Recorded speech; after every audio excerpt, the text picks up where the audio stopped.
안녕하세요. 김호준의 퍼파이스 제 151회 시작하겠습니다.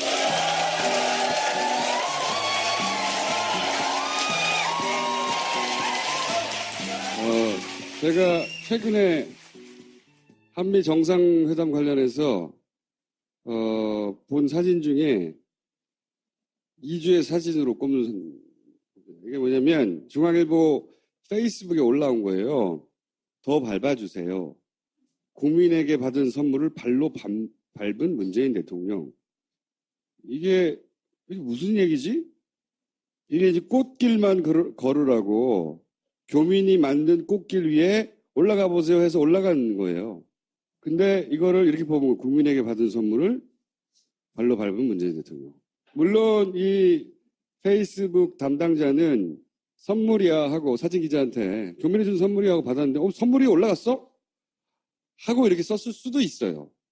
왜냐면 이 사진을 곧장 내렸거든요. 댓글에 미쳤냐? 이 뉘앙스는 누가 봐도 선물을 받았는데 발로 밟아버렸어? 이런 거잖아요. 그리고 이 사진을 중앙일보 사진 기자가 찍고 건네받아서 페이스북에 올리다가 이게 뭐야? 그랬더니 선물 받은 거야. 올라갔어? 하고 이렇게 올렸을 수도 있어요. 물론 이제 페이스북 담당자가 설사 악의가 있다고 해도 현 정세에 미친 영향은 없는데 해프닝인데 이 담당자의 실제 성향이 어떠하든 저는 이 장면이 상징하는 정권 초라서 매우 조심은 하나 부인할 수 없는 이 보수 매체 의식 저변에 흐르는 꼬인 심사가 드러난다는 거죠. 이 꼬인 심사가 제가 보기에는 문재인 대통령을 상대하는 언론 환경의 민낯이에요. 일부 언론. 박근혜 전 대통령 시절에 정상회담을 하고 나서 언론이 쏟아낸 기사량, 보도량, 보수 매체라고 하죠. 찬양의 논조, 이건 지금 다시 한번 되돌아서 보면 구국의 영웅이 나셔가지고 그냥 몇 날 며칠을 찬양을 했거든요. 몇 개 국어를 하셨으니 실제로 가서 아무것도 없거든. 실제로는 만들어낸 거예요. 근데 문재인 대통령은 문정인 특보 발언부터 시작해가지고 이게 이제 한미 동맹이 아작난다고 그냥 연부를 또 하고 기우제도 지내고 아작나라고 그러니까 아직 바뀐 거는 청와대하고 거기 장관 몇 밖에 없다. 그걸 여실히 드러내는 그 꼬인 심사를 드러내는 거라고 봐요, 저는. 잘 안 보이게 교묘하게 숨기고 있으나 조금만 지지율이 떨어지거나 힘이 빠지면 아마 득달같이 달려들어서 하이에나같이 물어 뜯을 겁니다. 김준 박사님 모십니다.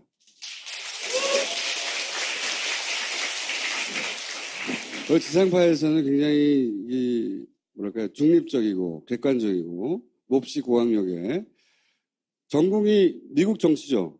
네. MIT에서 하셨고. 그런데 여기서 이제 본색을 드러내라. 제가 장을 마련할 테니. 그리고 지상파에서 못다한 이야기를 좀 들어보자 하고 오신 거예요. 취지는.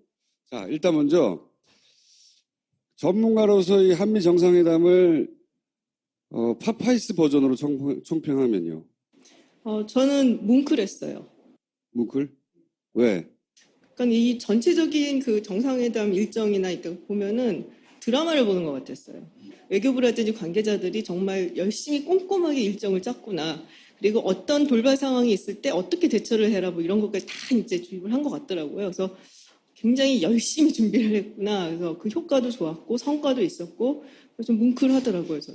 처음에 뭉클한 대목은 장진호의 기념비 방문한 게 정말 끝내줬죠. 그때 제가 좀 준비한 게 있는데 화면이 틀면 이게 뭐예요? 1950년 이제 11월 말에 이제 거의 다 갔다 했는데 이제 중공군 12만 명한테 둘러싸였고 정말 그야말로 다들 처참하게 몰살당할 위기였는데 그래도 그나마 이제 굉장히 지략이 뛰어난 이제 스미스 소장이라고 있어요. 올리버 프린스 스미스 소장을 만나서 버티면서 한 2주일 버텨갖고 흥남 철수가 가능했고 그 당시에 이제 미군이 4,000명 넘게 죽은 걸로 제가 알고 있어요. 그래서 그 굉장히 추웠다 그러더라고요. 네. 스탈린그라드 전투보다 훨씬 추웠다. 이런 얘기까지 있고 그때는 며칠 추운데 저 때는 계속 추워서 동사한 사람도 굉장히 많았고 이 장진호 기념비가 제가 기억해 5월 4일인가 5일인가 이제 새로 제막을 했어요. 그래서 제막한 지가 얼마 안 돼요? 제막한 지 얼마 안 돼요. 오. 예. 지난 한 5월 4일인가 5일인가 이제 제막을 하고,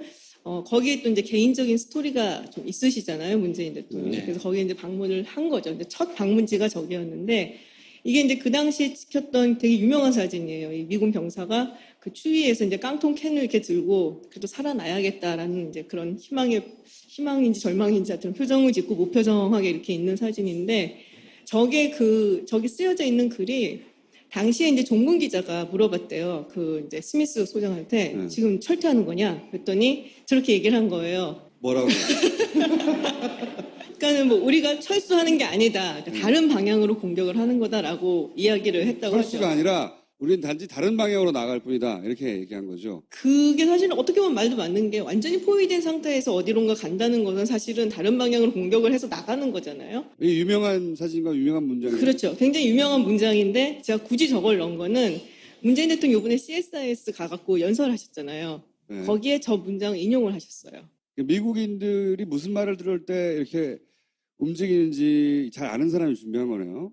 그렇죠. 그리고 특히 그 악수 때문에 굉장히 얘기가 많았는데, 악수, 예, 트럼프. 예, 그래서 고민을 많이 한 걸로 알아요, 저도. 근데 그 방법을 썼더라고요. 그러니까는 예전에 이제 쭉 보니까 저게 트루도 총리가 했던 방식이거든요. 캐나다 총리예요. 예, 캐나다 이제 트루도 총리가 악수할 때 꼭 손을 꽉 잡으니까 이걸 이제 어떻게 벗어나든지 뭔가를 해야 되잖아요. 그러니까 네. 뒤꿈치 있는데 이렇게 뚝 잡은 거예요. 그러니까는 트럼프 대통령이 놓더라고요. 그래서 네. 아마 그 전까지 악수 패턴을 보고 어떻게 하면 놓더라라는 거를 왜냐하면 조금 트럼프는 연구를 한 것 악수를 같아요. 해서 트럼프가 거인이거든요. 거인이어서 악수를 하고 자기 힘으로 앞으로 당겨요, 이렇게. 그러면은 상대방 대통령이 끌려가. 그런 사진이 굉장히 많이 찍혔거든요. 그랬더니 이제 캐나다 총리가 그걸 안 당하려고 당기니까 팔꿈치부를 탁 밀었다고 이렇게. 네, 팔꿈치를 밀었다 이렇게 잡았어요. 이렇게 딱 문재인 대통령이 했던 것처럼 했었어요. 그러니까 아마 이제 근데 그걸 연구했던 것 같아요. 그 캐나다 총리는 앞으로 잡았고요. 그 문재인 대통령 뒤로 이렇게. 뒤로 잡아서 힘을 확 줘버린 거 아니에요? 뒤를 못 당기게 이렇게. 이게 보도되기에는 우리 언론에서 보도를 했었는데 대부분 이제 소위 그 해병대 홈피에서 홈피에서 뭐 반응이 뜨겁다. 그러니까 이게 라이브로도 이게 뭐 페이스북이나 그런 걸로 막 이제 보도가 됐고, 뭐 홈피에서도 뭐 굉장히 이제 반응이 좋았죠. 지금 이제 페이스북에 올려져 있는 홈피 올려져 있는 거고, 트위터에도 반응이 되게 많았어요. 아, 그래요? 그래서 막 이제 나오죠. 우리 아버지가 뭐 싸웠었는데 실제 우리나라 어쩌고 사람이 아니라 저쩌고. 미국인들의 반응이 미국 사람들의 반응이죠. 근데 굉장히 특별한 의미가 있는 게 한국 전쟁이 미국에서는 잊혀진 전쟁으로 네. 불려요. Forgotten War라고. 왜냐하면 이게 2차 세계대전 끝나자마자 있었던 전쟁이거든요. 그러니까 사람들이 이제 전쟁 끝났구나 이제 살자 했는데 갑자기 또 전쟁이 나니까 이제 주로 이제 끌려갔다 이제 참전한 용사들은 2차 대전에서 돌아온 사람들이었는데 약간 사람들이 뇌리 속에서 뭔가 이렇게 전쟁다운 전쟁을 생각을 안 해요. 거기서 사람들이 많이 죽었고 그랬음에도 불구하고 그러니까 그렇다고 뭐 전쟁 선포를 한 것도 아니었고 이게 종전으로 뭐 승리로 종전이 된 것도 아니고 그래서 그렇죠. 굉장히 애매한 그런 그래서 베트남 포괄적으로 전쟁하고 뭐라고 비교하면 베트남 전쟁은 미국 내에서 반전 운동도 막 그렇죠. 일어나고 그래서 네. 사람들이 되게 많이 알지만 네. 한국 전쟁을 잘 모르는 거죠. 그래서 참전 용사들 뭐 여기서 이제 죽은 사람들 이런 사람들에 대한 어떤 그 recognition이라고 그러죠. 인정이라든지 인식 같은 게 좀 낮은 편이에요. 그래서 굉장히 좀 가족 중에 여기서 전사한 사람이 있으면 좀 약간 아쉬워하고 마음 아파하는 부분 중에 하나거든요. 그래서 미국에 사실 반응이 꽤 있었다. 그리고 미국 합참의장 조셉 덤폴드의 아버지가 또 바로 그때 장진호 전투에 있었어요. 그때 싸우고 20살인가 21살인가 그때 그때 이제 전투에 참여했었다 그러더라고요. 그래서 그런 면에서 이 장진호 전투 기념비 가서 이제 헌화를 한 거는 정말 기가 막힌 아이디어였던 것 같아요. 솔직히 말씀드리면 미국 사람들이 정상회담에 그렇게 관심이 많지는 않아요. 당연하죠. 예, 그건 우리 쪽에서 굉장히 관심이 많은 건데 그래도 이렇게 와서 이런 뭐 제스처를 보여주면은 한국 대통령에 대해서 상당히 좋은 이미지를 가질 수밖에 없겠죠. 공공 외교라고 하더라고요, 이런 걸. 대통령이 대통령 만나고 가잖아요. 근데 이제 이건 퍼블릭을 상대로 하는 거지. 일반인을 상대로 하는. 굉장히 다양한 분야가 있는데 이런 것도 하나 이제 공공 외교가 되고 대통령 자신의 이미지를 높임으로써 이제 한국의 이미지도 향상을 시키고 그런 면에서 굉장히 좋은 외교 방법이죠. 그 이전에 대통령은 이런 걸 해본 적이 없어요, 공공의견은. 옷을 많이 갈아입으셨잖아요. 부시의 그 골프 카트를 운전했다든가 그런 걸로 얼마나 뉴스가 많이 나왔는지 생각나십니까? 다정하게 어깨를 두드렸다. 뭐. 그러니까 막 손을 잡아주었고 막 미국 사회에서 실제 반향이 있었다. 트럼프도 이 이야기를 했죠. 만났을 그렇죠. 때. 트럼프 대통령도 네. 굉장히 감동적이었다. 의회에 갔을 때도 의회 의원들도 이 얘기를 했다고 하고 네. 뭐 꽤 하자가 되긴 되나 봐요. 효과를 얻었다. 이제 이게 하원 넘버원 차기 주자 어쩌고 거론되는 네. 양반이고 이게 하원 9명, 나중에 상원 9명, 그리고 우리 쪽 쫙 이렇게 네. 이게 중요 인물들이죠. 실제. 네, 미국 의회에. 그렇죠. 한국은 의회, 그러니까 국회가 그렇게 크게 각인이 안 되잖아요. 사실은 그러니까 정당이나 어떤 뭐 의원들이 전부 다 이제 예전부터 그런 뭐 역사가 그랬기 때문에 정당의 보스를 대통령으로 당선시키기 위한 어떤 메커니즘으로 작용을 많이 했단 말이에요. 네. 근데 미국 같은 경우는 일단은 의회가 가장 중요한 정치기관이에요. 그래서 미국의 헌법을 보면은 이제 아리클 1이라고 해서 이제 1조가 미국의 의회에 관한 거예요. 그러니까 그만큼 미국 의회가 이제 중요했다. 그렇기 때문에 이제 사실 미국 의회 이제 의원들을 만난 것도 되게 중요하고 지금 이제 사진에 보시면은 저기 아까 넘버원이라고 했던 폴 라이언 하원의장 지금 이제 폴 라이언 하원의장이 만약에 대통령이 유고가 된다면은 넘버 4예요. 대통령, 부통령, 그다음에 상원의 프로템포레라고 그다음에 이제 라이언 의장이 받게 돼 있어요. 물론 그런 일은 전혀 없겠지만은 어쨌든 그래서 그만큼 이제 굉장히 지위가 높은 거고. 나머지도 설명해주세요.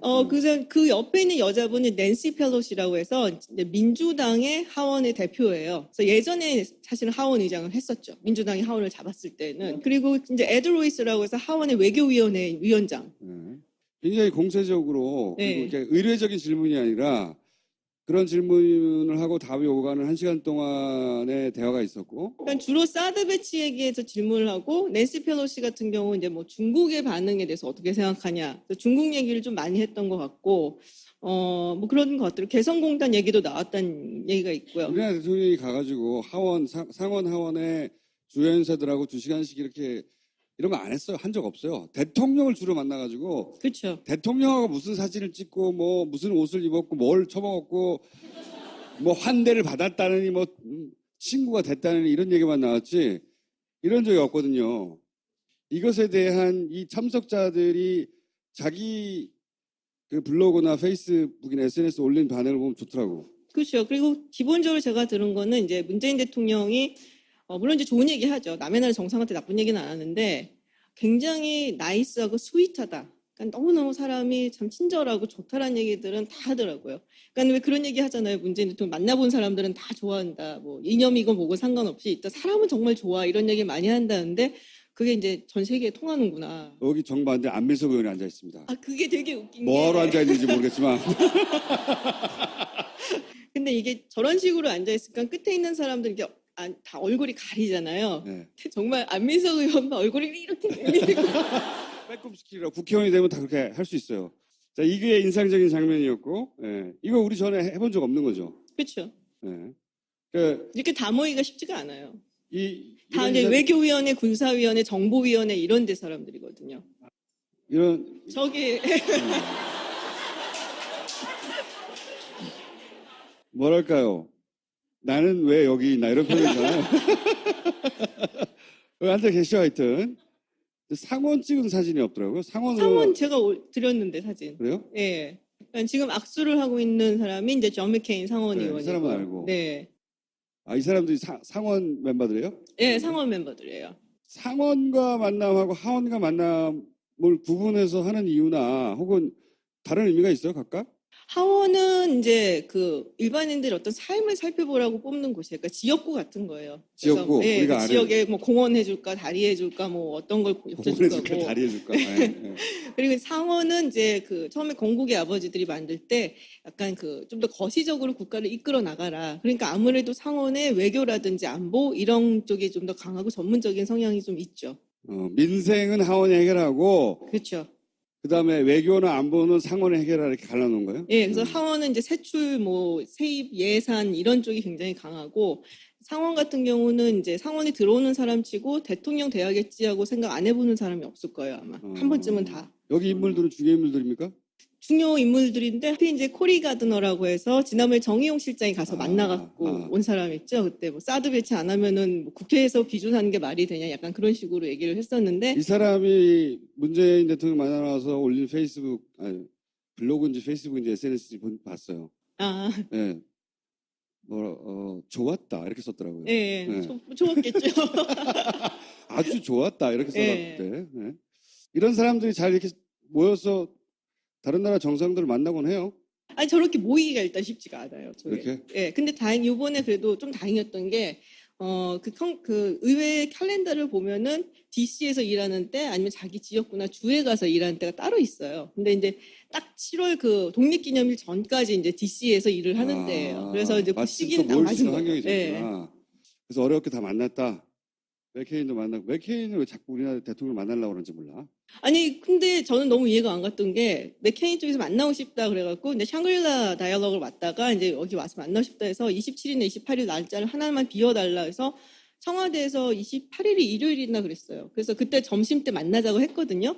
근데 이제 그러고서는 맥케인 측에서 사정이 생겨서 캔슬을 한 거예요. 안 되겠다. 지금 가야겠다. 그러고 나서 다시 뭐 이렇게 청와대 측에서 만나자고 조율을 안 했다고 이제 비판이 왔는데 우리나라 대통령이 미국의 상원의원 물론 이제 대통령 후보였고 굉장히 높은 사람이지만 미국의 상원의원을 만나자고 얘기를 하는 거는 아니지 않나요? 저는 좀 그런 기사가 이해가 안 가더라고요. 무슨 얘기냐면요. 우리나라에 왔었거든요.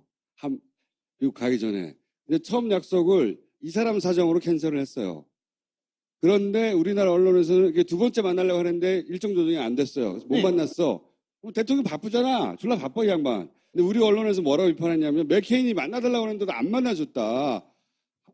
한미 관계를 어떻게 하려고 그러냐 이런 비판이 있었다고. 그거에 대해서 말이 안 된다고 깐 건데 지금 잘 안 간 것 같죠. CSIS 제가 요즘 맨날 까고 있는 데거든요. 방송에서. 여기서 이제 연설을 했어요. 이 연설은 국내 언론에서는 아주 짧게 보도되거나 내용이 뭐였는지 제대로 보도가 안 됐어요. 근데 연설도 아주 그럴듯하게 했어요. 그리고 연설이 끝나고 질의응답이 있었어요. 네. 근데 저는 이 CSIS라고 하는 것이 마이클 그린이라고 하는 부수상이 제가 요즘 맨날 욕하고 있는 친일파라고. 친일파 맞아요. 예를 들어서 똑같은 장소에서 포럼 하는 거예요. 요건 제가 본 사진인데 이게 무슨 사진이냐면 탈북자 데려와가지고 일본 정부가 탈북자를 데려와가지고 대북 관계에 대해서 탈북자인데 뭐라고 하겠어? 얘가 주관해가지고 포럼을 하는 거예요. 일본 정부하고 같이. 그러니 당연히 이제 대북 강경책 같은 얘기만 연락을 하겠죠. 그런데 무시할 수가 없는 게 얘네가 싱크탱크 넘버원 아니에요, 미국에서? 아니 뭐 저기도 굉장히 좋고 그리고 뭐 헤리티지 같은 데는 이제 특히 뭐 거기 이제 재단이니까 이제 돈이 굉장히 많은 곳이고 브루킹스 같은 데 굉장히 유명하고요. 그런데 무시할 수가 없어요. 무시할 수가 없으니까 일본 정부 혹은 일본 재단에서 돈도 많이 되고 그래서 일본 쪽으로 끌어들이고 일본의 이해를 반영하려고 하고 근데 거기를 갔다 이거죠. 이 양반이. 여행가만에 가서 나는 연설만 하고 끝난 줄 알았더니 이전 대통령 상상할 수 없는 질문을 받았어. 그래서 그 질문이 뭐였나, 뭐라고 답했나 굉장히 궁금해가지고 내가 무슨 일이 있으냐고 물어본 거거든요. 뭐 트럼프 대통령도 분명히 말했지만은 만약 조건이 된다면은 대화를 할 수 있다. 그런 이제 또 나갈 길을 또 이렇게 열어놓으셨는데 그게 되게 인상적이었어요. 그리고 그 연설 부분에서는 이제 한국에 북한을 적대시하지 않는다 이런 얘기를 하면서 물론 지금 굉장히 곤란해졌는데 상황이 네 가지 불가 예. 독트린 같이 얘기를 그쵸. 했죠. 예. 근데 제가 굉장히 좋았던 거는 이제 한국은 북한을 적대시하지 않고 갑자기 까먹었어요. 인위적인 정권 교체. 아 맞아요. 예, 인위적인 정권 교체를 하지 않는다. 네. 그러니까 거기에 평화롭게 따라줬으면 좋겠다는 얘기를 했는데 예전에 이제 박근혜 전 대통령 같은 경우는 그 외교 정책에 한 3가지 기조가 있었죠. 그런 게 있었어요? 있었어요. 있었어. 그러니까 한반도 신뢰 프로세스가 있었고 동북아 평화협력 구상이 있었고 유라시아 이니셔티브 이렇게 3개가 있었어요. 근데 유라시아 이니셔티브라는 거는 이제 미국하고 러시아 사이 안 좋아지면서 그냥 짱났고 그리고 뭐 동북아 평화협력 같은 경우는 우리랑 일본 사이 안 좋고 뭐 중국이랑 일본 사이 안 좋고 그러니까 그것도 안 되고 한반도 신뢰 프로세스도 사실은 신뢰가 안 쌓이고. 예, 신뢰가 안 쌓이죠. 또 강력한 국방력을 바탕으로 해서 뭐 신뢰를 쌓아가는 어떤 얘기를 했는데 문제는 2014년 그 기자회견에서 그런 얘기를 했죠. 통일 대박. 최순실의 최순실적. 원수로. 그렇죠. 네. 예. 근데 이게 모순되는 얘기거든요, 사실은. 한반도에서 신뢰를 쌓아나간다면은 얘네들이 체제를 어떻게 하면 보장을 해준다는 그런 전제가 좀 깔리고 마음을 열어라 뭐 이런 얘기가 돼야 되는데 저거 통일 먹어서 대박. 우리 돈 벌 거야. 그러니까 네. 거기서 굉장히 안 좋았던 거는 값싼 북한의 노동력을 갖고 그리고 남한의 기술력과 자본력을 가지고 우리가 뭐 굉장히 경제 발전을 이룰 수 있다. 이거는 잠재적으로 북한의 주민들을 2등 시민으로 보는 거예요. 네. 그래서 굉장히 문제가 많은 발언이었다고 저는 생각을 해요. 그거를. 이번에 보통 역대 대통령들이 가면 독일에서 베를린에서 이런 데서 중요한 네. 대북 메시지를 많이 꼭 던지잖아요. 독일에서 그런 걸 하려고 그러더라고. 좀 상징적인 베를린 선언 이런 게 그러니까 상징적이잖아요. 네. 워싱턴 선언 이런 것도 멋있게 느껴지나 봐. 소위 이제 국가 원수들이 가면 무시할 수 없는 재단이나 이런 데 가가지고 공식인지 비공식인지 약간 애매모호한 그런 자리에서 그런 거 독트린 잘하거든요. 그런 데 가서 할 거라고 봅니다. 옆에 독일 총리 세워놓고 독트린 하지 않거든요, 발표. 그렇죠. 예. 어디 학술대회나 재단이나 이런 데 가서 한다고. 자, 여기서 그럼 무슨 얘기가 왔는지 제가 궁금하다고 했더니 찾아오셨어. 당사국으로서 또한 참혹한 전쟁의 비극을 다시는 겪지 않기 위해 한국은 보다 주도적인 역할을 해나갈 것입니다. 한국이 미국과 긴밀한 공조하에 남북관계를 개선해 나가면 그 과정에서 미국을 포함한 국제사회도 북한과의 관계를 개선할 수 있을 것입니다. 예비주민 여러분, 나는 어제 이러한 비전에 대해 트럼프 대통령과 깊이 있는 대화를 나누었습니다. 우리는 보다 적극적으로 평화를 지키고 만들어 나가기로 했습니다. 이 자리에서 분명히 말합니다. 나와 트럼프 대통령은 북한에 대한 적대시 정책을 추진하지 않습니다. 우리는 북한을 공격할 의도가 없으며 북한 정권의 교체나 정권의 붕괴를 원하지도 않습니다. 인위적으로 한반도 통일을 가속화하지도 않을 것입니다. 그러나 우리는 북한에게 분명히 요구합니다. 비핵화야말로 안보와 경제 발전을 보장받는 유일한 길입니다. 북한 또한 스스로의 운명을 결정해야 합니다. 자신의 운명을 다른 나라의 탓으로 돌릴 수는 없습니다. 대화의 문은 활짝 열려 있습니다. 중요한 선택의 기로에서 올바른 판단을 내려 평화와 번영의 기회를 잡을 수 있기를 진심으로 촉구합니다. 몇 10분간 연설을 하고 그 다음에 끝나는 줄 알았더니 이제 질의응답이 있었어요. 네. 네, 질의응답이 있었는데 저 이 기자 질문을 나중에 들었는데 재밌는 질문을 했어요, 마지막에. Was this discussed in your meeting with President Trump? Are you in fact advocating for such a exchange? If not, what are the concessions that the U.S. or South Korea should make in order to begin engagement with North Korea? And finally, President Trump said yesterday, I think we have a, quote, I think we have a very, very strong, solid plan. Do you know what that plan is? And if so, can you please tell us? Thank you. 전날 누구야? 트럼프 대통령. 트럼프가 아주 중요한, 중대한 계획을, 무슨 중요한 계획, 원대한 계획, 아주 북한에 대해서 그런 계획을 가지고 있다. 라고 했는데 이 사람이 뭐라고 묻냐면 그 계획이 뭔지 도대체 아냐고. 비꼬는 질문이거든요. 사실은. 그렇죠. 다들 웃었어요. 가족들. 네, 빵 터져서 웃었어요. 근데 이제 그걸 통해서 문재인 대통령이 들었을 거 아니에요? 근데 문재인 대통령이 그걸 다 듣고 나서 또 웃었어요. 그래서 기자들이 무슨 말인지 알아듣고 트럼프 까는 거거든요, 그게. 트럼프 지가 무슨 계획이 있어? 이런 질문이거든요.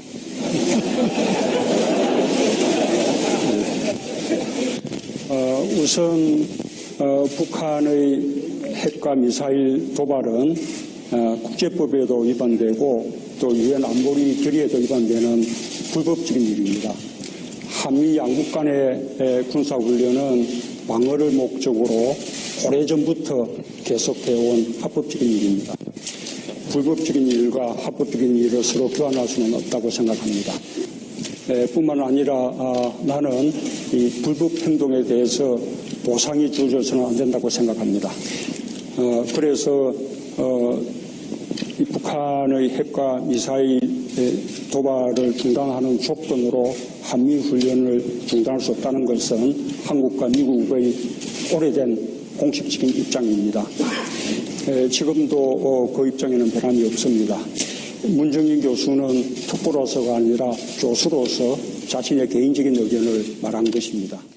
그러니까 북이 핵을 동결하거나 뭐 핵을 줄이거나 뭐 이러면 이 군사훈련, 그 한미 군사훈련을 문정인 특보가 뭐 줄이거나 축소할 수 있다 이런 식의 발언을 했단 말이죠. 사실 그 말은 미국에서도 나오는 말이에요.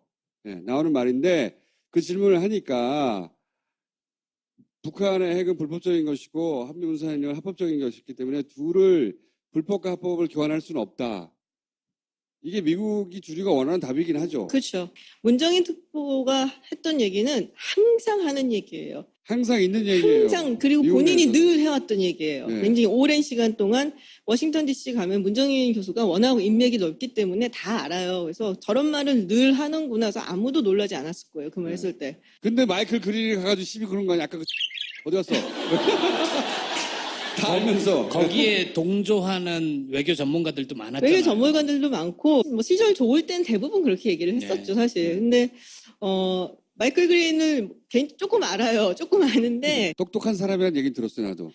기본적으로 그거예요. 그러니까 미국의 싱크탱크에서 이제 일을 하는 방식은 월급을 받기도 하지만 프로젝트를 따와야 돼요. 그러니까요. 네, 회의도 구성하고 책도 쓰고 뭐 하려면 이제 프로젝트 펀딩을 받아야 되는데 그걸 이제 아무래도 일본에 하는 사람이니까 일본 재단에서 받게 되는 일본말도 거고. 잘하고 일본에서 살았었고 그렇죠. 일본하고 관계가 좋고 일본 정부하고도 일했기 때문에 네. 일본 돈 사사카와 재단 일본 돈 왕창 따오는 거야 얘가 맨날. 자꾸 올라가잖아 부수장. 네, 그렇죠. 그리고 기본적으로 자기가 하는 지역에 대해서는 애정을 가질 수밖에 없어요. 당연하죠. 네. 당연하긴 한데 우리한테 친일파야. 그냥 얄미운 거죠. 우리도 그래도 좀. 이 외에도 있는데 하여튼 요 CSIS가 중요한 이유는 거기에 정책 결정에 참여하거나 조언하거나 나중에 참여할 사람이거나 한때 참여했던 사람이 많거든요. 많아요. 워싱턴 정부가 영향을 미칠 만한 사람들이 거기 잔뜩 앉아 있는데 똑똑하게 보였다는 거예요. 이제 트럼프가 FTA에 대해서 막 떠들어댔잖아요. 그랬더니 미국 내 언론에서 트럼프가 휴밀리에이팅, 창피한, 굴욕적인 무슨 이런 실수를 했다고 그 실수의 내용은 재정적자와 무역적자를 헷갈린 거예요. 헷갈린 예. 건데 그래서 그걸 기자가 깠어요. 야, 그거 너 무역적자하고 재정적자 모르냐? 이 기사야 이게. 까면서 뭐라 그랬냐 밑에 보면 트럼프가 크리에이티브한 이제 비꼬는 거죠. 창의적인 주장을 했던 장면을 보여줄게 하고 이제 우리는 FTA 큰일 났어 이러고 있는데 미국에서는 바보 같은 소리 하고 있네 이런 기사가 난 거예요. 그 진지한 말을 하는 장면 중에 문제가 된 장면. The United States has trade deficits with many, many countries, and we cannot allow that to continue. And we'll start with South Korea right now, but we cannot allow that to continue. This is really a statement that I make about all trade. For many, many years, the United States has suffered through massive trade deficits. That's why we have $20 trillion in debt. 그러니까 재정적자라는 건 사실은 이제 정부 부채인 거고 무역적자는 이제 다른 얘기죠. 우리나라랑 무역적자 한 227억, 230억 정도 될 거예요. 30억 달러 정도 될 거예요. 그러니까 그거를 헷갈려서 이제 잘 못한 거죠. 그래서 그거 갖고서 이제 한참 또 창피하게 우리나라 대통령이 저런 실수를 남의 대통령 앞에 했다고. 와가지고 예. 재정적자도 모르고 무역적자도 모르고 이런. 그렇죠. 그 얘기인 거죠. 크리에이티브. 굉장히 크리에이티브하게. 그리고 또 언론에 언급되지 않았는데 본인이 인상적이었던 장면이. 아까 근데 처음에 말씀드린 것처럼 장진호 기념비 헌화가 가장 인상 깊었고 그때 이제 잠시 연설을 멈추잖아요. 네. 이제 노병이 이제 눈물을 흘리는 걸 보고 뭐 그런 거는 정말 노병이 눈물을 흘려요? 옛날 그 생각을 하면서 노병이 눈물을 흘리니까 잠시 이제 연설을 멈추고 그런 모습 정말 있는 그대로의 어떤 문재인 대통령의 인간적인 면을 보여주는 거라서 굉장히 좋았어요. 그리고 제가 이제 들은 얘기는 이제 그런 거예요. 솔직히 말하면 저는 미국이 우리한테 주도권을 준다라고 이제 얘기를 했다고 해서 정말 줄 거라 생각 안 해요. 예, 이빨 빈 소리 비슷한. 네, 그거는 이제 운전석을 내주겠다라고 얘기 그냥 립서비스로 불과하고 그거를 포기할 미국이 아니에요. 제 생각에는. 그렇지만 어찌됐든 간에 공동성명 안에 그게 들어가게 했다는 거는 굉장한 성과라고 보고요. 문재인 대통령이 어떤 개인적인 매력이라든지 이런 거를 굉장히 어필을 잘했어요. 그래서 근데 이제 대부분 들려오는 얘기는 아시다시피 이제 미국의 그 외교관은 메인스트림이 다 보수적이에요. 이거는 민주당, 공화당 뭐 네. 굉장히 이제 초당파적으로 미국의 국익을 위해서는 굉장히 집요하게 달려든 집단인데 아직은 잘 모르겠다라는 의견이에요. 굉장히 좋았지만 노무현 대통령 때 이제 그 기억을 되살리면서 정말로 다른지는 잘 모르겠지만 어쨌든 이번엔 정말 좋았다. 그리고 문재인이라는 사람은 정말 참 좋은 것 같아. 정말 나이스 가이 같다라는 얘기를 굉장히 많이 하더라고요. 가이요? 가이? 거기서 어디다 대고. 씨라고도 하면서 왜 그러세요, 진짜. 나이스 가이 같다. 그리고 저는 이제 FTA 관해서 한마디 하고 싶은 거는 지금 나프타 재협상을 위한 준비 과정이 있어요, 미국에. 네. 그래서 이제 보통은 이제 FTA를 만약에 협상을 새로 시작하든 재협상을 하든 간에 USTR이라고 해서 미국 이제 무역 대표부가 협상을 준비를 해요. 그런데 미국 의회에 보내요. 우리 이제 협상을 하겠다라고 이제 그걸 보내면은 의회에서 그걸 살펴보고 협상권을 줘요. 협상단한테. 그런 과정이 한 90일 정도 있는데 물론 이제 의회에서 필요 없어 그냥 니네 알아서 해 하는 경우도 있기는 하지만 그러면은 시간이 좀 걸리거든요. 또 나프타 같은 경우는 이제 하겠다고 5월 18일 얘기를 했고 지금 8월 초에 이제 그게 끝나요. 그래서 그 다음에 들어가는데 캐나다하고 멕시코의 반응이 되게 재밌어요. 멕시코 같은 경우는 자기네 수출의 7, 80%가 미국이에요. 그러니까 정말 우리랑 비교도 안 되게 의존이 되어 있는데 처음에는 막 어떡하지 약간 그런 분위기였다. 지금은 한번 해보자 한번 우리 공격적으로 나오기 시작을 했어요. 우리가 분명히 이익을 얻는 부분도 있고 니네가 우리랑 뭐 철폐하고선 가면은 너네가 손해다. 이런 식의 태도를 보이고 있어요. 왜냐하면 미국의 제2의 수출국이기도 하거든요. 멕시코가. 캐나다 같은 경우는 재밌어요. 일단 트럼프가 뭐라고 하든 간에 신경도 쓰지 말고 그냥 입 다물고 가만히 있어요. 그리고 모든 거는 협상 테이블 가서 하면 된다. 그래서 저쪽에서 무슨 미끼를 던져도 물지도 말고 가만히 있고 우리는 우리 거 챙길 준비만 하고 있으면 되니까 뭐 가타부타 뭐 요동치지 말아라. 뭐 이런 얘기들을 예전에 뭐 전 수상이었던 브라이언 멀론이나 이런 사람들이 하고 있어요. 그래서 그걸 보면서 참고할 만하네요. 굉장히 참고할 만하죠. 네. 우리 이렇게 지금부터 난리칠 필요는 별로 없다고 저는 봐요. 한마디로 말하면. 네. 이게 이제 문재인 정부에 타격을 줄 것 같으니까 하는 거예요. 너 뭐 북한 뭐 성과 얻어왔다는데 FTA 내준 거 아니야? 이렇게 당장 말해야 그래야 까질 거 아니에요. 지지도 좀 떨어지고 아니면 너무 많이 안 올라가고 그런 거를 찾는 거죠. 오늘 준비한 얘기는 여기까지 듣겠습니다. 감사합니다. 감사합니다. 훨씬 추웠다. 뭐 이런 얘기까지 있고 그때는 뭐 며칠 추운데 저 때는 뭐 계속 추워서 동사한 사람도 굉장히 많았고 그래서 이 장진호 기념비가 제가 기억하는 5월 4일인가 5일인가 이제 새로 제막을 했어요. 그래서 제막한 지가 얼마 안 돼요? 제막한 지 얼마 안 돼요. 오. 예. 지난 한 5월 4일인가 5일인가 이제 제막을 하고 거기에 또 이제 개인적인 스토리가 좀 있으시잖아요, 문재인 대통령. 네. 그래서 거기에 이제 방문을 한 거죠. 이제 첫 방문지가 저기였는데 이게 이제 그 당시에 찍혔던 되게 유명한 사진이에요. 이 미군 병사가 그 추위에서 이제 깡통 캔을 이렇게 들고 그래도 살아나야겠다라는 이제 그런 희망인지 절망인지 하여튼 표정을 짓고 무표정하게 이렇게 있는 사진인데 저기 쓰여져 있는 글이 당시에 이제 종군 기자가 물어봤대요. 그 이제 스미스 소장한테 지금 철퇴하는 거냐? 그랬더니 저렇게 얘기를 한 거예요. 뭐라고? 그러니까는 뭐 우리가 철수하는 게 아니다. 그러니까 다른 방향으로 공격을 하는 거다라고 이야기를 했다고 철수가 하죠. 아니라 우리는 단지 다른 방향으로 나갈 뿐이다. 이렇게 얘기한 거죠. 그게 사실은 어떻게 보면 말도 맞는 게 완전히 포위된 상태에서 어디론가 간다는 거는 사실은 다른 방향으로 공격을 해서 나가는 거잖아요. 이 유명한 사진과 유명한 문장이 그렇죠. 굉장히 유명한 문장인데 제가 굳이 저걸 넣은 거는 문재인 대통령 이번에 CSIS 가갖고 연설하셨잖아요. 네. 거기에 저 문장을 인용을 하셨어요. 미국인들이 무슨 말을 들을 때 이렇게 움직이는지 잘 아는 사람이 준비한 거네요.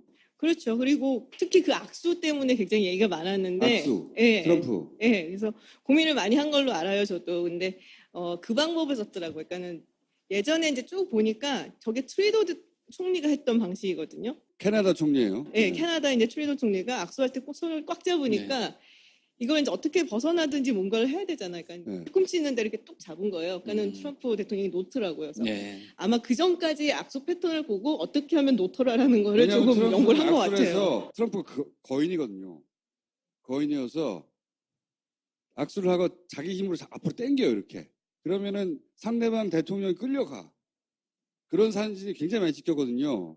그랬더니 이제 캐나다 총리가 그걸 안 당하려고 당기니까 팔꿈치부를 밀었다고 이렇게. 네, 팔꿈치를 밀었다 이렇게 잡았어요. 이렇게 딱 문재인 대통령이 했던 것처럼 했었어요. 그러니까 아마 이제 근데 그걸 연구했던 것 같아요. 그 캐나다 총리는 앞으로 잡았고요. 그 문재인 대통령 뒤로 이렇게. 뒤로 잡아서 힘을 그 높임으로써 이제 한국의 이미지도 향상을 시키고 그런 면에서 굉장히 좋은 외교 방법이죠. 그 이전에 대통령은 이런 걸 해본 적이 없어요. 공공의견으로. 옷을 많이 갈아입으셨잖아요. 부시의 그 골프 카트를 운전했다든가 그런 걸로 얼마나 뉴스가 많이 나왔는지 생각나십니까?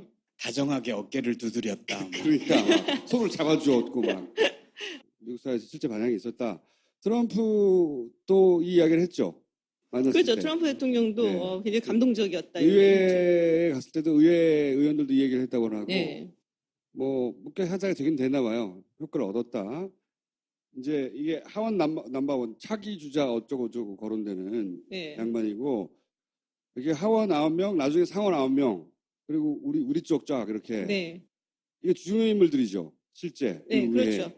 한국은 그러니까 국회가 그렇게 크게 각인이 안 되잖아요. 사실은 그러니까 정당이나 어떤 뭐 의원들이 전부 다 이제 예전부터 그런 뭐 역사가 그랬기 때문에 정당의 보스를 대통령으로 당선시키기 위한 어떤 메커니즘으로 작용을 많이 했단 말이에요. 네. 근데 미국 같은 경우는 일단은 의회가 가장 중요한 정치기관이에요. 그래서 미국의 헌법을 보면은 이제 아리클 1이라고 해서 이제 1조가 미국의 의회에 관한 거예요. 그러니까 그만큼 미국 의회가 이제 중요했다. 그렇기 때문에 이제 사실 미국 의회 이제 의원들을 만난 것도 되게 중요하고 지금 이제 사진에 보시면은 저기 아까 넘버 1이라고 했던 폴 라이언 하원의장 지금 이제 폴 라이언 하원의장이 만약에 대통령이 6호가 된다면은 넘버 4예요. 대통령, 부통령, 그다음에 상원의 프로템포레라고 그다음에 이제 라이언 의장이 받게 돼 있어요. 물론 그런 일은 전혀 없겠지만은 어쨌든 그래서 그만큼 이제 굉장히 지위가 높은 거고. 나머지도 설명해주세요. 그래서 그 옆에 있는 여자분이 낸시 펠로시라고 해서 이제 민주당의 하원의 대표예요. 그래서 예전에 사실은 하원 의장을 했었죠. 민주당이 하원을 잡았을 때는. 그리고 이제 에드 로이스라고 해서 하원의 외교위원회 위원장. 네. 굉장히 공세적으로 네. 그리고 이렇게 의례적인 질문이 아니라 그런 질문을 하고 답이 오가는 1시간 동안의 대화가 있었고. 그러니까 주로 사드 배치 얘기에서 질문을 하고 낸시 펠로시 같은 경우 이제 뭐 중국의 반응에 대해서 어떻게 생각하냐. 중국 얘기를 좀 많이 했던 것 같고 뭐 그런 것들 개성공단 얘기도 나왔다는 얘기가 있고요. 우리나라 대통령이 가가지고 하원 상원 하원의 주요 인사들하고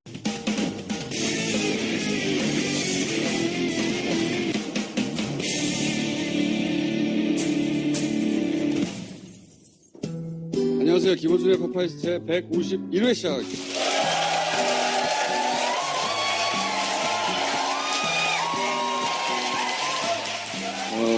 제가 최근에 한미 정상회담 관련해서 본 사진 중에 2주의 사진으로 꼽는 이게 뭐냐면 중앙일보 페이스북에 올라온 거예요. 더 밟아주세요. 국민에게 받은 선물을 발로 밟은 문재인 대통령. 이게 무슨 얘기지? 이게 이제 꽃길만 걸으라고 교민이 만든 꽃길 위에 올라가 보세요 해서 올라간 거예요. 근데 이거를 이렇게 보면 국민에게 받은 선물을 발로 밟은 문재인 대통령. 물론 이 페이스북 담당자는 선물이야 하고 사진 기자한테 교민이 준 선물이야 하고 받았는데 선물이 올라갔어? 하고 이렇게 썼을 수도 있어요. 왜냐면 이 사진을 곧장 내렸거든요. 댓글에 미쳤냐? 이 뉘앙스는 누가 봐도 선물을 받았는데 발로 밟아버렸어? 이런 거잖아요. 그리고 이 사진을 뭐 중앙일보 사진 기자가 찍고 건네받아서 페이스북에 올리다가 이게 뭐야? 그랬더니 선물 받은 거야. 올라갔어? 하고 이렇게 올렸을 수도 있어요. 물론 이제 페이스북 담당자가 설사 악의가 있다고 해도 현 정세에 미친 영향은 없는데 해프닝인데 이 담당자의 실제 성향이 어떠하든 저는 이 장면이 상징하는 정권 초라서 매우 조심은 하나 그러나 부인할 수 없는 이 보수 매체 의식 저변에 흐르는 꼬인 심사가 드러난다는 거죠. 이 꼬인 심사가 제가 보기에는 문재인 대통령을 상대하는 언론 환경의 민낯이에요. 일부 언론. 박근혜 전 대통령 시절에 정상회담을 하고 나서 언론이 쏟아낸 기사량, 보도량, 보수 매체라고 하죠. 찬양의 논조, 이건 뭐 지금 다시 한번 되돌아서 보면 구국의 영웅이 나셔가지고 그냥 확 줘버린 거 아니에요? 뒤를 못 당기게 이렇게. 이게 보도되기에는 우리 언론에서 보도를 했었는데 대부분 이제 소위 그 해병대 홈피에서 홈피에서 뭐 반응이 뜨겁다. 그러니까 이게 라이브로도 이게 뭐 페이스북이나 그런 걸로 막 이제 보도가 됐고, 뭐 홈피에서도 뭐 굉장히 이제 반응이 좋았죠. 지금 이제 페이스북에 올려져 있는 홈피 올려져 있는 거고, 트위터에도 반응이 되게 많았어요. 아, 그래서 그래서 막 이제 쭉 이제 나오죠. 우리 아버지가 뭐 실제 싸웠었는데 우리나라 어쩌고 사람이 아니라 저쩌고. 미국인들의 반응이 미국 사람들의 반응이죠. 근데 굉장히 특별한 의미가 있는 게 한국 전쟁이 미국에서는 잊혀진 전쟁으로 불려요. Forgotten War라고. 왜냐하면 이게 2차 세계대전 끝나자마자 있었던 전쟁이거든요. 그러니까 사람들이 이제 전쟁 끝났구나, 이제 살자 했는데 갑자기 또 전쟁이 나니까 이제 주로 이제 끌려간 사람들, 참전한 용사들은 2차 대전에서 돌아온 사람들이었는데 약간 사람들이 뇌리 속에서 뭔가 이렇게 전쟁다운 전쟁을 생각을 안 해요. 거기서 사람들이 많이 죽었고 그랬음에도 불구하고 그러니까 그렇다고 뭐 전쟁 선포를 한 것도 아니었고 이게 종전으로 뭐 승리로 종전이 된 것도 아니고 그래서 그렇죠. 굉장히 애매한 그런 그래서 베트남 포괄적으로 전쟁하고 비교하면 베트남 전쟁은 미국 내에서 반전 운동도 막 그렇죠. 일어나고 그래서 예. 사람들이 되게 많이 알지만 예. 한국 전쟁을 잘 모르는 거죠. 그래서 참전 용사들 뭐 여기서 이제 죽은 사람들 이런 사람들에 대한 어떤 그 레코그니션이라고 그러죠. 인정이라든지 인식 같은 게 좀 낮은 편이에요. 그래서 굉장히 좀 가족 중에 여기서 전사한 사람이 있으면 좀 약간 아쉬워하고 마음 아파하는 부분 중에 하나거든요. 그래서 미국에 사실 반응이 꽤 있었다. 그리고 미국 합참의장 조셉 덤폴드의 아버지가 또 바로 그때 장진호 전투에 있었어요. 그때 싸우고 20살인가 21살인가 그때 그때 이제 전투에 참여했었다 그러더라고요. 그래서 그런 면에서 이 장진호 전투 기념비 가서 이제 헌화를 한 거는 정말 기가 막힌 아이디어였던 것 같아요. 솔직히 말씀드리면 미국 사람들이 정상회담에 그렇게 관심이 많지는 않아요. 당연하죠. 예, 그건 우리 쪽에서 굉장히 관심이 많은 건데 그래도 이렇게 와서 이런 뭐 제스처를 보여주면은 한국 대통령에 대해서 상당히 좋은 이미지를 가질 수밖에 없겠죠. 공공외교라고 하더라고요, 이런 걸. 대통령이 대통령 만나고 가잖아요. 근데 이제 이건 퍼블릭을 상대로 하는 거지. 일반인을 상대로 하는. 굉장히 다양한 분야가 있는데 이런 것도 하나 이제 공공외교가 되고 대통령 자신의 이미지를 몇 날 며칠을 찬양했거든요. 뭐. 몇 개 국어를 하셨으니 뭐 그러니까 실제로 가서 한 거 아무것도 없거든. 실제로는. 만들어낸 거예요. 근데 문재인 대통령은 문정인 특보 발언부터 시작해가지고 이게 이제 한미 동맹이 아작난다고 그냥 연부를 또 하고 막 기우제도 지내고 막 아작나라고 막. 그러니까 아직 바뀐 거는 청와대하고 거기 장관 몇 밖에 없다. 그걸 여실히 드러내는 그 꼬인 심사를 드러내는 걸 봐요, 저는. 잘 안 보이게 교묘하게 숨기고 있으나 조금만 지지율이 떨어지거나 힘이 빠지면 아마 득달같이 달려들어서 하이에나같이 물어 뜯을 겁니다. 김준 박사를 모십니다.